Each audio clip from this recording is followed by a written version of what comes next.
नमस्कार दोस्तों, OCN network में आपका स्वागत है। मैं हूं ओमकार चौधरी। 10 मार्च से बजट सत्र का दूसरा पार्ट शुरू होने वाला है और होली के बाद किसी भी समय अब वक्फ संशोधन बिल पार्लियामेंट में पेश कर दिया जाएगा। वैसे तो जो इस तरह की राजनीति करने के लिए जाने जाते हैं, वो ज्यादातर बयानों तक सीमित रहते हैं और हद से हद जो so called national TV channel हैं वहां तक उनकी पहुंच है। जो आम जनमानस है उस समुदाय का भी वो इनके बहकावे उकसावे में कितना आता है। कभी कभी कहीं एक दो जगह कुछ घटनाएं हो जाएं तो हो जाएं, बाकी तो मुझे लगता नहीं है। हाँ, सीएए के खिलाफ इन्होंने जरूर एक भ्रम पैदा करने की कोशिश की थी। लोकसभा चुनाव में भी हिंदुओं को बांटने में सफल रहे थे, लेकिन तब बहुत सारी ताकतें लगी हुई थी जिनको इन पिछले कुछ महीनों में बाकायदा एक्सपोज भी किया गया है। और ये जहां से वित्त पोषित होते रहे हैं वो कड़ियां भी अब टूटती हुई दिखाई दे रही हैं। यानी जो डीप स्टेट था, जो जॉर्ज सोरोस था, जो दूसरे इनके लग्गे भग्गे थे, वो अब डिमोरलाइज हैं। अपनी अपनी दुकानें, अपनी धर्मशालाएं या तो बंद कर रहे हैं या चुप करके बैठ रहे हैं। लेकिन हम देख रहे हैं कि 24 नवंबर को संभल में जो घटना हुई थी और उसके बाद से योगी सरकार ने जो कार्रवाइयां की थी, तो संभल में चाहे मेंबर ऑफ पार्लियामेंट हो समाजवादी पार्टी का या दूसरे लोग हों या अखिलेश यादव ही क्यों ना हो, सब जरा चुप करके बैठे थे क्योंकि डंडा बड़े जोर से चला था। केवल अतिक्रमण नहीं हटाया गया था, बल्कि उनकी जो कुल मिलाकर के सियासत थी और खास तौर से सनातनियों के खिलाफ, हिंदुओं के खिलाफ, उसको एक तरीके से योगी आदित्यनाथ ने, उनके शासन प्रशासन ने घुसेड़ दिया था। अभी होली आ रही है और जिस दिन होली है उस दिन जुमा भी है। तो वहां के जो डीएसपी हैं और काफी चर्चित डीएसपी हैं अनुज चौधरी, उन्होंने थोड़ा हिंदी में समझाया कि भाई ये जुमे तो साल में 52 आते हैं, हर हफ्ते आते हैं, होली एक ही बार आती है। तो आप लोग होली के दिन अपने घरों में नमाज अदा कर लें, और अगर बड़ा दिल है तो आप बाहर निकलिए, कोई रंग फेंक दे तो उस पर वितंडा खड़ा करने की जरूरत नहीं, बवाल खड़ा करने की जरूरत नहीं। तो एक तो हम ये जो संभल पर फिर से हम टीवी चैनलों पर सियासत होते हुए देख रहे हैं, इस पर चर्चा करेंगे। दूसरे हम चर्चा करेंगे बिहार पर। नीतीश बाबू और तेजस्वी यादव, नीतीश बाबू और राबड़ी देवी के बीच में भी इस बीच तलवारें खिंचती हुई दिखाई दे रही हैं। तो जो चर्चाएं चल रही थी कि चचा कहीं फिर से पलटी ना मार जाएं, तो उसकी संभावना तो हमें खत्म होती हुई दिखाई दे रही है। जिस तरह के शब्दों का आदान प्रदान हुआ है, और आज तो सम्राट चौधरी ने वो कहते हैं ना कि सारे धागे ही खोल दिए हैं तेजस्वी के बारे में, ये कहकर के कि क्रिकेट में भी असफल रहे, वहां भी पानी पिलाते रहे, राजनीति में भी जैसे हैं वैसे हैं, और कुल अपने क्रिकेटीय जीवन में 37 रन ही बना पाए हैं। और फिर चर्चा करेंगे कर्नाटक पर। कर्नाटक का बजट आया है और उस बजट में मुसलमानों को खुश करने के लिए कांग्रेस की सरकार ने खजाने का मुंह खोल दिया है। तो सीधे जुड़ लेते हैं पटना से, हमारे साथ अभिषेक तिवारी जुड़ रहे हैं। अभिषेक जी, बहुत स्वागत है आपका। नमस्कार। नमस्कार सर, आपके सभी दर्शकों को प्रणाम, नमस्कार, जय श्री राम। तो शुरुआत करते हैं बिहार से। क्या जी। हो रहा है बिहार में, और इतना प्रेमालाप, वो भी सदन के पटल पर। नीतीश बाबू ने भी अपनी तरफ से कोई कसर नहीं छोड़ी है और आज सम्राट चौधरी का भी मैं बयान देख रहा था जो सोशल मीडिया पर भी वायरल है। क्या संकेत और क्या संदेश निकाले जाएं? संदेश बहुत साफ है कि नीतीश कुमार जी के नेतृत्व में बिहार में एनडीए चुनाव लड़ने जा रही है, और ये बात मैं लगातार अपने मंच से भी कह रहा हूं, आपके मंच से भी कह रहा हूं, और उसके कारण है। देखिए, जब निशांत से भी पूछा गया था तो उन्होंने कहा मेरे पिताजी बिल्कुल ठीक है। आप इतने वरिष्ठ पत्रकार हैं, सदन में नीतीश कुमार कोई स्पीच पढ़ के तो नहीं दे रहे थे। तो जो उन्होंने सबसे पहला तो विराम आप ये देखिए इस पे लगा कि लोग ये कह रहे थे कि नीतीश कुमार की हालत खराब है। उन्होंने इस पे विराम लगाया पहले। अब जो इलाज हो रहा होगा, जैसा भी हो रहा है, मुझे बिहाइंड द सीन पता नहीं है, लेकिन पहले से स्वस्थ नजर आ रहे हैं। और जब राबड़ी देवी की तरफ बोला उन्होंने एक शब्द,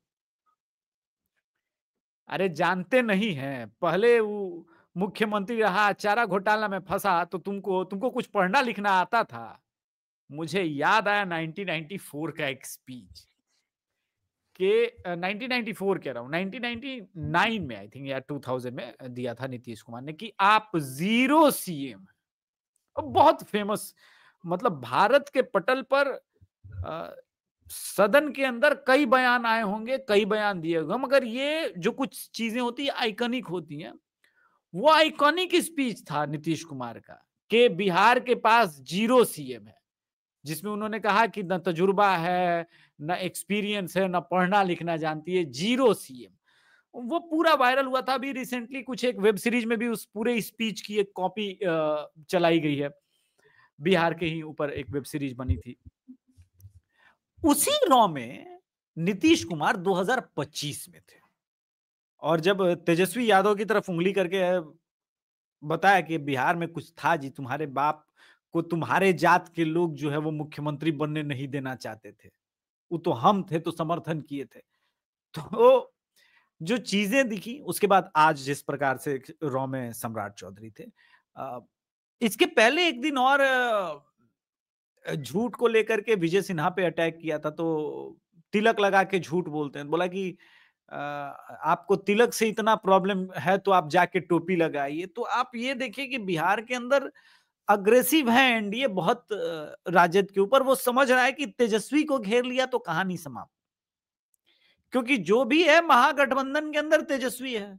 राहुल के बस का है नहीं, पप्पू यादव के बस का है नहीं, और आई डोंट थिंक सो कि लालू विल आल्सो लाइक के कन्हैया कुमार दिल्ली से ऑल द वे आकर के चुनाव लड़े। हालांकि बातें बहुत ज्यादा हो रही है कांग्रेस के अंदर कि अब अपने बल पे उठना है, तो हमारा एक लोकल लीडरशिप है, कन्हैया को वापस लाया जाए। बट ये जो पूरी चीजें हैं बिहार के अंदर, दो तीन चीजें अब और क्लियर कर दे।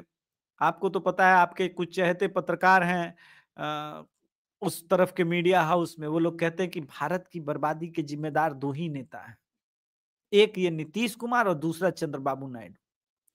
पहले उमंग था कि 15-20 दिन बाद पलट जाएंगे, एक महीने बाद पलटेंगे, वो हो नहीं रहा है, पलट नहीं रहे हैं। तो अब बर्बादी के जिम्मेदार हो गए। मुझे ये समझ में नहीं आ रहा है कि आप अपना नंबर क्यों नहीं बढ़ा लेते। आप जिम्मेदार नीतीश कुमार को या चंद्रबाबू नायडू के बजाय कांग्रेस 200 सीट क्यों नहीं लेके आ जा रही है। इस देश की जनता ने कांग्रेस को 3 बार सर 100 सीटें नहीं दी, ये थर्ड टाइम है सर जब 100 सीट क्रॉस नहीं की। तो जिम्मेदार नीतीश या चंद्रबाबू नायडू कैसे हो सकते हैं। ये तो आपका विजन ही गलत है। आप अपना ही नंबर अगर 200 कर लेते तो बीजेपी नहीं रोक पाती आपको, नीतीश कुमार भी नहीं रोक सकते। वो आपसे नहीं हो रहा है, तो अब फ्रस्ट्रेशन है। अभी एक रिसेंटली सर्वे आया होगा, आपने देखा होगा कि जिसमें एक सर्वे धारी ने कहा कि भाई 42% लोग चाहते हैं कि तेजस्वी यादव सीएम बने। अब ये बड़ी इंटरेस्टिंग चीज है सर। उसी सर्वे ने यह कहा कि आज अगर लोकसभा चुनाव हो जाए बिहार में वापस, तो एनडीए 35 सीट जीतेगी। आप चूंकि पश्चिमी यूपी में कास्ट अर्थमेटिक से ज्यादा आपने इतने वर्षों की पत्रकारिता में कास्ट की केमिस्ट्री को समझा है कि 2+2 होता नहीं है 4, वो 3 हो जाता है, वो -3 भी हो सकता है, वो अलग। इसको ऐसे आपके दर्शकों को समझाऊं कि जैसे केमिकल बॉन्डिंग होती है कि एक तत्व का परमाणु दूसरे तत्व के परमाणु के साथ बॉन्डिंग कर लेता है। अब स्थिति यही है कि यहां पर बेस जो है आपका मुस्लिम और यादव के ऊपर टिका हुआ है, पर ये मुस्लिम और यादव आपकी तरफ 100% तो पहले वोटिंग नहीं होती बिहार में, तो 100% तो शिफ्ट नहीं होंगे ना। अब जितने प्रतिशत वोट हो जाए उसका, मान लीजिए 80% मुसलमानों या 90% मुसलमानों ने वोट दे दिया अपने टोटल पॉपुलेशन का, 80% यादवों ने भी वोट दे दिया, तब भी जो आप टेक्निकली ये सोच के चलते कि ये वोट मिलके मेरा 34% होगा, ये तो फिगर में आता नहीं है। लेकिन दूसरी तरफ भी एक एम फैक्टर है जिसके बारे में किसी ने सोचा है, वो एम फैक्टर है सर महिला फैक्टर। वो महिला फैक्टर जो या तो जीविका दीदी से जुड़ी हुई है या लखपति दीदी से जुड़ी हुई है। वो नीतीश कुमार की कोर वोटर है, मोदी जी की भी कोर वोटर है। एक तरफ लखपति दीदी, अच्छा शौचालय का पैसा हो, किसान सम्मान निधि हो, या गैस सिलेंडर हो, या घर बनने का पैसा हो, वो सब ट्रांसफर हुआ डीबीटी के थ्रू। तो एक आमूलचूल जो महिलाओं के अंदर परिवर्तन है। अच्छा दूसरी बात क्या है कि इसके बारे में कोई बात नहीं करता। बहुत सारे लोग फेमिनिस्ट भी मुझसे मिलती हैं, तो मैं कहता हूं कि भाई आपने बिहार के विमेन एम्पावरमेंट के बारे में क्यों नहीं आज तक बात की। वो महिलाएं जो शाम के 5 बजे के बाद बिहार से सर बाहर नहीं निकलती थी, वो आज बिहार में पुलिस विभाग ज्वाइन करके रात को गश्त पर निकलती हैं, बिहार की सेफ्टी और सिक्योरिटी कर रही है। इससे बड़ा विमेन एम्पावरमेंट क्या होगा। लेकिन ये विमेन एम्पावरमेंट यूं ही नहीं आया ना सर। जो बच्चियां शाम के 5 बजे के बाद निकलती नहीं थी, वो स्कूल गई होंगी, उनको कॉन्फिडेंस दिया होगा किसी ने कि स्कूल जाओ, पढ़ो, शिक्षित हो जाओ। वो शिक्षित होने का प्रयास जो है वो 10 वर्ष 12 वर्ष का एक प्रोसेस है सर, जो नीतीश कुमार ने फॉलो किया कि ठीक है पहले तुमको साइकिल देते हैं, साइकिल से तुम कोचिंग जाने लगी, क्लास जाने लगी, तो पढ़ाई का मतलब समझ में आने लगा, पढ़ लिख गई, ग्रेजुएशन कर लिया, तो फिर उन्होंने कहा कि ये ठीक है महिला बिहार में थोड़ी सी है, तो महिलाओं के अंदर को जो है 45% हम रिजर्वेशन दे देते हैं, तो वहां से उनको जॉब अपॉर्चुनिटी मिली। तो ये अपने आप में एक बहुत बड़ा आमूलचूल परिवर्तन है जो तेजस्वी यादव, क्योंकि वो कॉलेज नहीं गए, देखिए मैं उनके अगेंस्ट नहीं बोल रहा हूं, लेकिन जो जिस आदमी ने कॉलेज के अंदर कदम नहीं रखा ना, तो वो सेल्फ बिलीफ क्या होता है, वो कॉलेज कैंपस का अनुभव क्या होता है उसके पास नहीं है, तो वो इस चीज को समझ नहीं सकता जो नीतीश कुमार ने किया है। तो आई थिंक ये प्रॉब्लम है तेजस्वी यादव के साथ। और तेजस्वी यादव के जो इस वक्त जो समर्थक है या फॉलोअर है या जो आरजेडी आईटी सेल, सर निसंदेह आरजेडी आईटी सेल आप भी देखते होंगे ट्विटर पर, बहुत स्ट्रांग है। पथिक पटेल हो गए, प्रियंका देशमुख हो गई, कुकू हो गया, बहुत सारे लोग हैं जो फ्रंट बन के मतलब हिंदू समाज को लगातार जाति में बांटने का प्रयास कर रहे हैं। उनके पास यही एक कार्ड है कि हिंदू को कास्ट में डिवाइड कर देते हैं और स्वयं जो है मुसलमान वोट लेकर के हम सत्ता तक पहुंचेंगे। लेकिन ये होगा क्या? बड़ा $1 मिलियन क्वेश्चन तो वही है, नीतीश कुमार के रहते आप कैसे बांटिएगा? जब उन्होंने सदन के अंदर बयान किया कि तुम लोग ईबीसी को रिजर्वेशन देना चाहते थे, जी तुम लोग को जानते नहीं है, तो उन्होंने क्या किया? यादव माइनस ओबीसी तो कार्ड खेल दिया और बीजेपी के पास है। कैसे अब इसका तोड़ क्या निकालते हैं, ये तो समय पता चलेगा आने वाले समय में सर। ये समाजवादी पार्टी महाकुंभ को लेकर के भी परेशान, संभल को लेकर के भी परेशान, होली को लेकर के भी परेशान, डीएसपी अनुज चौधरी को लेकर के भी परेशान।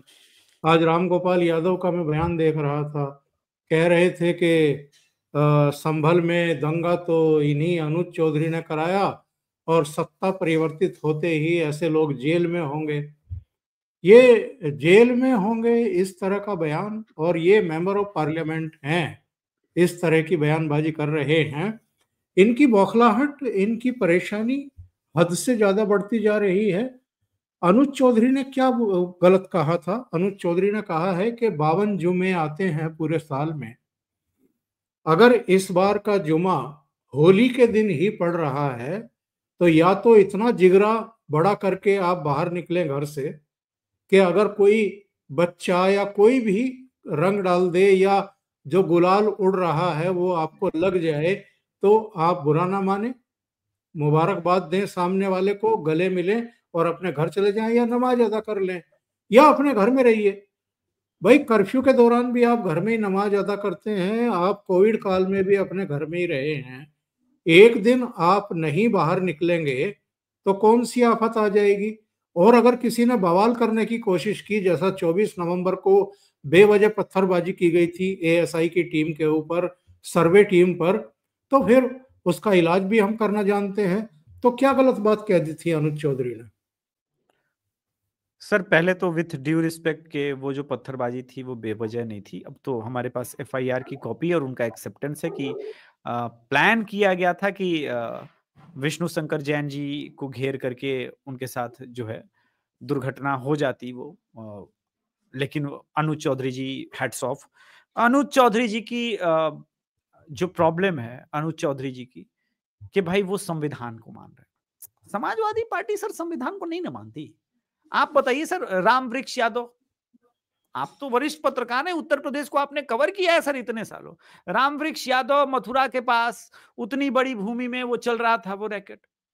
तो वैसा कुछ कीजिए, कुछ कहिए मत। पुलिस का मतलब होता है मुख दर्शक बने रहिए, दंगा हो जाए मऊ में AK-47 लेके मुख्तार अंसारी घूम रहे, ये होना चाहिए। अब अनुज चौधरी जी बाबा साहब अंबेडकर का संविधान लागू करना चाहते हैं, लॉ एंड ऑर्डर एस्टेब्लिश करना चाहते हैं। अरे बाप रे बाप। सबसे पहले इस जो ये आदमी है, ये समाजवादी पार्टी के सो कॉल्ड नंबर 2 नेता भी अपने आप को मानते हैं। तो राम गोपाल यादव जी के अगेंस्ट मिस इन्फॉर्मेशन और डिस इन्फॉर्मेशन फैलाने के लिए तो एक केस दर्ज करना चाहिए अनुज चौधरी जी को, पहली बात। अब रही बात जुम्मे के दिन, फ्राइडे है, मतलब फ्राइडे के दिन ही होली है। सर सब बातों को एक मिनट के लिए साइड में रखते हैं। इस वक्त जो संभल के अंदर केसेस चल रहे हैं कि पिछले 40 सालों में 280 हिंदू गायब हो गए, उसकी एफआईआर कॉपी कहाँ है? रामगोपाल यादव जी बताने का कष्ट करेंगे? सब के सब सांप्रदायिक हिंसा में, कम्युनल वायलेंस में सिर्फ उनके हिंदू होने के कारण मार दिए गए, मगर एक एफआईआर की ढंग की कॉपी नहीं है, न जांच रिपोर्ट है, न किसी दोषी को आज तक सजा हुई। तो ये वाला जो संविधान समाजवादी पार्टी अपनी संविधान लिख के चलाना चाहती है, वो तो एक्सेप्टेबल नहीं है ना सर। दूसरी बात कि वो चाहती है वैसे ही जैसे उन्होंने लास्ट टाइम किया था कि भाई वो काम किया जाएगा। दूसरी बात, यहां पर प्रश्न चिन्ह ये है कि पहली बार हो रहा है यूपी में कि भाई उनको कहा जा रहा है कि आप टाइम बदल दीजिए। और देखिए योगी जी की एडमिनिस्ट्रेशन करा भी देगी, ये तो आप अच्छी भली बात ही जानते हैं। अनुज चौधरी जी टारगेट पर इसीलिए हैं क्योंकि ये आदमी ड्राई ऑनेस्ट है। अगर ये आदमी वो जादव सिंह होता, जेई करोड़ों करोड़ रुपए गबन कर जाता उनके हिसाब से, तो ऐसे अफसर को सर पे बिठा लिया जाता। दिक्कत यह है कि अनुज चौधरी हिंदू है, ड्राई ऑनेस्ट आदमी है, ये मान नहीं रहा है ना इनकी सेकुलरिज्म वाली जो संविधान है। एक राहुल गांधी का संविधान था ना, आपने देखा महाराष्ट्र में, जिसमें सारे पन्ने सफेद थे। मुझे लगा कि उसमें भी हालांकि प्रिंटिंग मिस्टेक थी, कम से कम एक जगह राहुल गांधी के द्वारा राहुल गांधी के लिए और राहुल गांधी के द्वारा संचालित संविधान के पन्ने लिख देना चाहिए थे। जो कहेंगे वही संविधान होगा। तो यही है राम गोपाल यादव का भी, कि जो कहेंगे वो संविधान है, जो ये लिखित संविधान है इनका या अलिखित संविधान है। प्रश्न यहां पर यह है कि आपको भी समस्या होती है रंग से, ये वाकिफ है सब कोई। राम गोपाल यादव सारी बातें छोड़े और मुझे ये बताए कि मुरादाबाद के ऊपर चर्चा क्यों नहीं कर रहे हैं? एक दलित बच्ची के हाथ के ऊपर ओम लिखा था। सर इतनी दर्दनाक घटना है। ये सारे पीडीए अपने आप को कहते हैं दलित चिंतक, कहते हैं जय भीम वाले कहते हैं। दलित बच्ची को जब जब होश आता था तब तब उसके साथ जो है दुर्व्यवहार होता था, उसका बलात्कार किया गया, उसे भूख लगने पर हमेशा गौमांस परोसा गया और ओम बिटाने के लिए तेजाब डाला गया। इससे बड़ा जघन्य अपराध जो कंप्लीट सिर्फ इसलिए हुआ क्योंकि वो हिंदू है, और तो कोई कारण नहीं हो सकता जो एविडेंस है जिसके हिसाब से गौमांस परोसना, उसके ओम वाले इसको बिना। मैं पूछना चाहता हूं, देश का मीडिया, देश का तंत्र और स्वयं पीडीए के कर्णधार लोग क्यों चुप हैं? सेकुलर लोग। दिक्कत यह है कि वहां पे अनुज चौधरी जैसे लोग होते तो ऐसे तो अब एक आदमी, एक मुसलमान अरेस्ट हो ही गया, बाकी उसके सहयोगी भी अब उम्मीद है कि ऑपरेशन लंगड़ा त्यागी के तहत लंगड़ाते हुए नजर आएंगे। लेकिन मूल बात यही है कि संभल के अंदर इतने वर्षों के बाद होली मनेगी, छाती पे सांप नहीं लौटेगा सर। रामगोपाल यादव के छाती पे सांप नहीं लौटेगा। दिक्कत यहां है ना सर, कि आदमी इस देश में हिंदुओं को तो इन लोगों ने मान के रखा है ना कि 8th क्लास सिटीजन है, इनका कोई अधिकार नहीं है। कैसे हिंदू होली मना ले रहा है? तकलीफ तो इसी बात की है। जी ये एएमयू में होली नहीं मनेगी। एएमयू पाकिस्तान में है, अफगानिस्तान में है, सऊदी में है, कहाँ है? हालांकि वहां के बीजेपी सांसद ने कह दिया है हाँ, गौतम जी ने कह दिया कि भैया मनाएंगे। नहीं, मैं होली एक बात, मनेगी और लड़के मनाएं, और अगर कोई विरोध करेगा तो उसको वहीं भेजेंगे जहां वो जाने के लायक है। देखिए ये तो सर्वविदित है कि भारत के बंटवारे का केंद्र बिंदु अलीगढ़ मुस्लिम यूनिवर्सिटी था, और भारत के अंदर जितनी आसुरी शक्तियां इस वक्त पल रही हैं उसका आज भी केंद्र बिंदु एएमयू है। इसका नाम एएमयू है क्यों, मुझे समझ में नहीं आ रहा है। जबकि वो सेंट्रल यूनिवर्सिटी हो गई है, तो सेंट्रल यूनिवर्सिटी के तहत न तो वो दलितों को आरक्षण दे रही है, न पिछड़ों को आरक्षण दे रही है, और सेंटर फंड भी।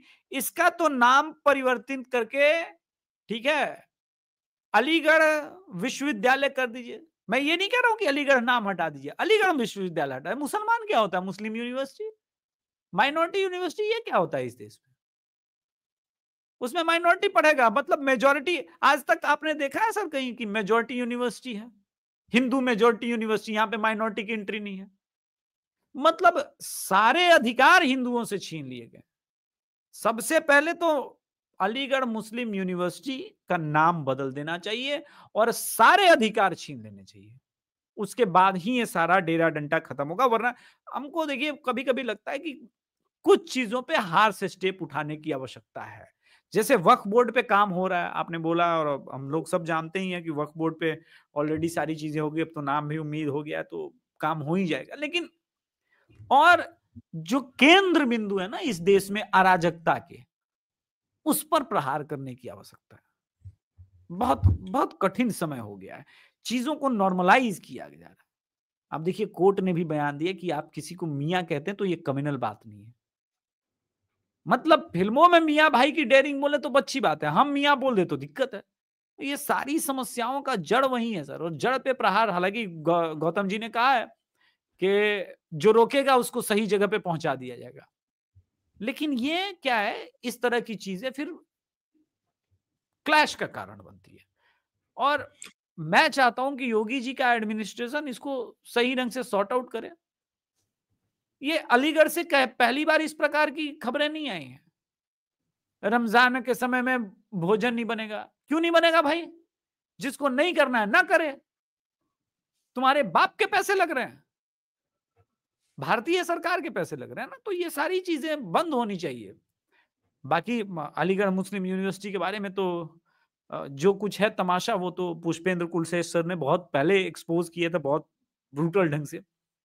बड़ी बात यह है कि इस देश में आज भी अलीगढ़ मुस्लिम यूनिवर्सिटी के नाम पर आज भी वहां पर जिन्ना की तस्वीर है। मैं पूछना चाहता हूं कि जिन्ना की तस्वीर आज भी इस देश में क्यों है? कहीं भी कल को कोई कह देगा कि भैया हम जिन्ना से बहुत प्रेम करते हैं, तो एक मूर्ति बना देंगे उनकी।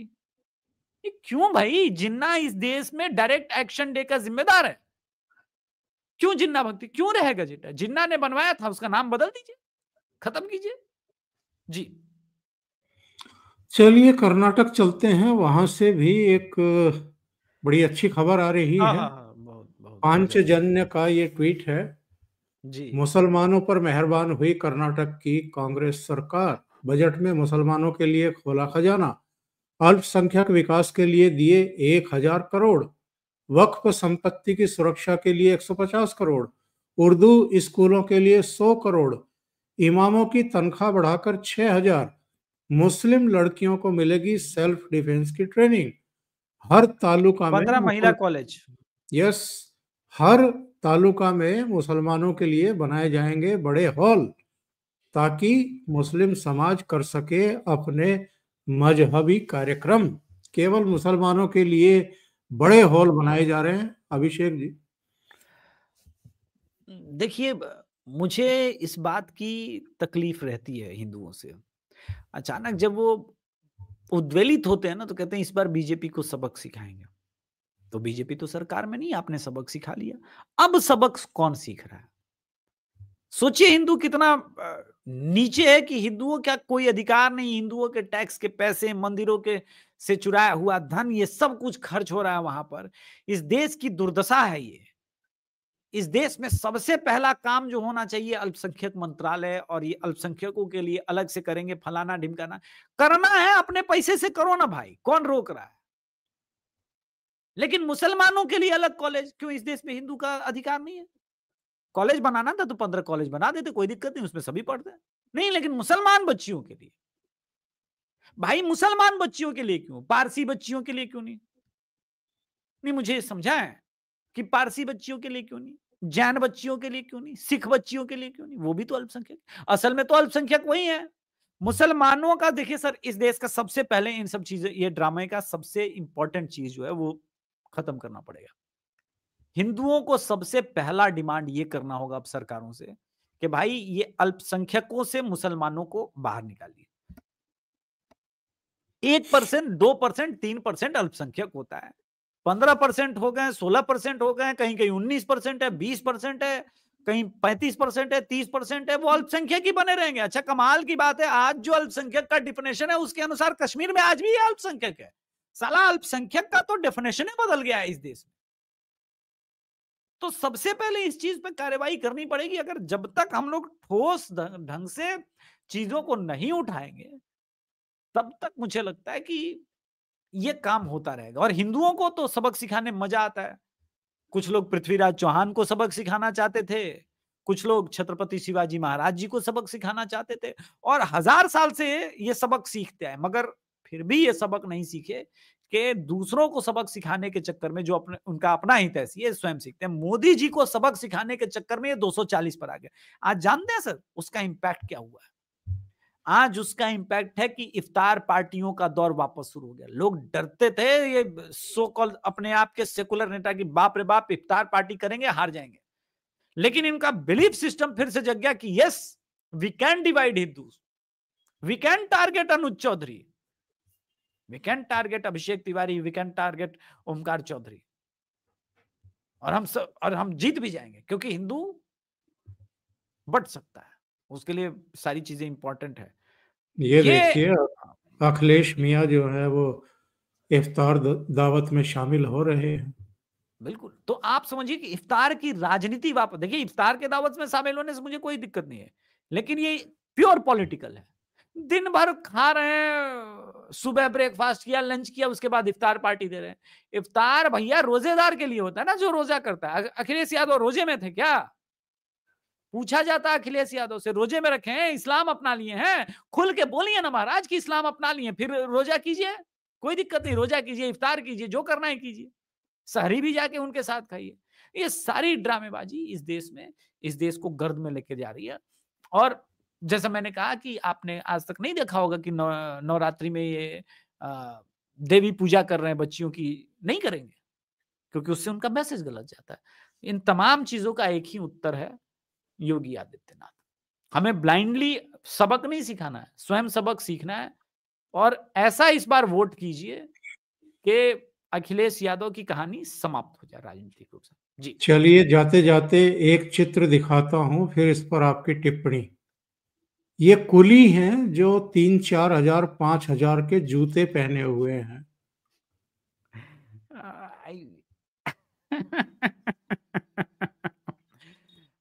I really think मतलब Congress IT cell need to improve more. They have to be well prepared, and at least they should not think that common people is as like fool as Rahul Gandhi is like.